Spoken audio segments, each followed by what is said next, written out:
So for more on the story, we now welcome Manny Waks, the Chief Executive Officer of Kol Va'oz, an organization dedicated to preventing child sexual abuse in the global Jewish community. Manny, you've been closely associated with this case for some years now, and it almost feels like the last obstacle until Malka Leifer will have to go and face the music, so to speak. Talk us through, to start, your personal reaction. It's absolutely a great day for justice today.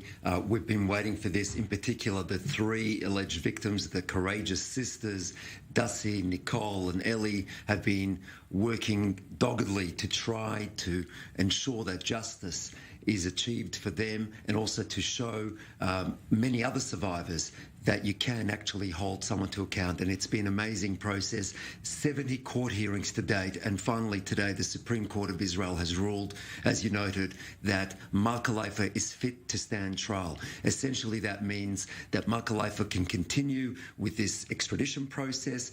We are now awaiting for the 21st of September, when we will get the decision from the district court regarding Malka Leifer's extraditing her back to Australia to face justice. Now, the names Dussie Ehrlich, Nicole Meyer and Ellie Sapper are so important. They have been vocal, they have been speaking out, and they've been waiting for many, many years now to get their chance to face their accuser. You've been in touch with them in Melbourne. What are they saying on this day? It has been such a difficult, long process for them, and before and after each hearing, the toll it takes on general victims going through these types of processes. But when you add an extradition process on top of it and all the hurdles that we've seen along the way, today they are both exhausted and relieved. They finally believe that justice is going to be achieved, is going to be served, and that we will see Malka Leifer ultimately in Australia very soon. At the same time, we also need to remember Rabbi Litzman, from the former health minister. The then health minister, right? The then health minister, who has been accused, not just that, the police have recommended that he be indicted for being involved in this case inappropriately. And let's not forget about the people, the leadership in the Adas Israel community. In 2008, when the allegations first surfaced, instead of going to the police, instead of offering support, they ensured that she'd be placed on a plane and sent to Israel, where she could potentially reoffend against children here in Israel, as some allegations have suggested has happened, and also to ensure that she evades justice. So we must ensure that while Malka Leifer ends up in Australia facing justice, we also need to ensure that all those who aided and abetted her ongoing escape from justice, avoidance of justice, they need to be held fully accountable for this as well. And as an activist involved in the kind of work that you're doing, how exactly does that happen? Because as we know, there were reports that Malka Leifer was being hidden within a religious community here in Israel for a while as investigations continued. What do you do as an activist to try and make sure that other survivors of abuse get to tell their story as well, and that communities don't hide suspects? This is an issue across the board, not just in the Jewish community, not just in the ultra-Orthodox community.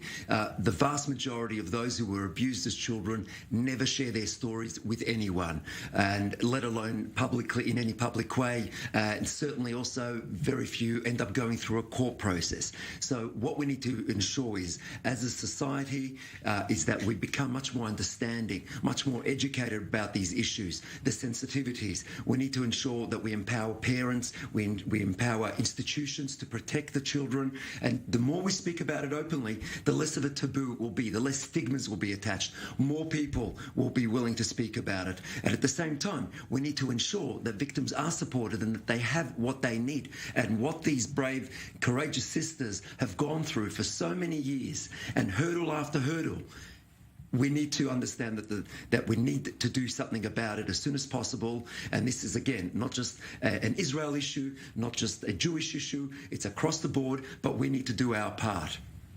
And for many survivors, when they do get their day in court, they have to relive the ordeal, so to speak. All the details have to come up. They will be interrogated inside the courtroom. Potentially, the media will be covering the details. This can make other survivors reluctant to come forward. But when you do see a case that has gone on for so long and you're seeing people who are brave enough to speak out, what impact does that have for other people who may have been reluctant to come forward and share their stories and their ordeals? Precisely. That's a very important point, because over the the years, I personally and many other victim advocates and support organisations have heard from those who were abused the reluctance, the additional reluctance and fear in taking their case forward. So this was an important case because it has received a lot of attention globally.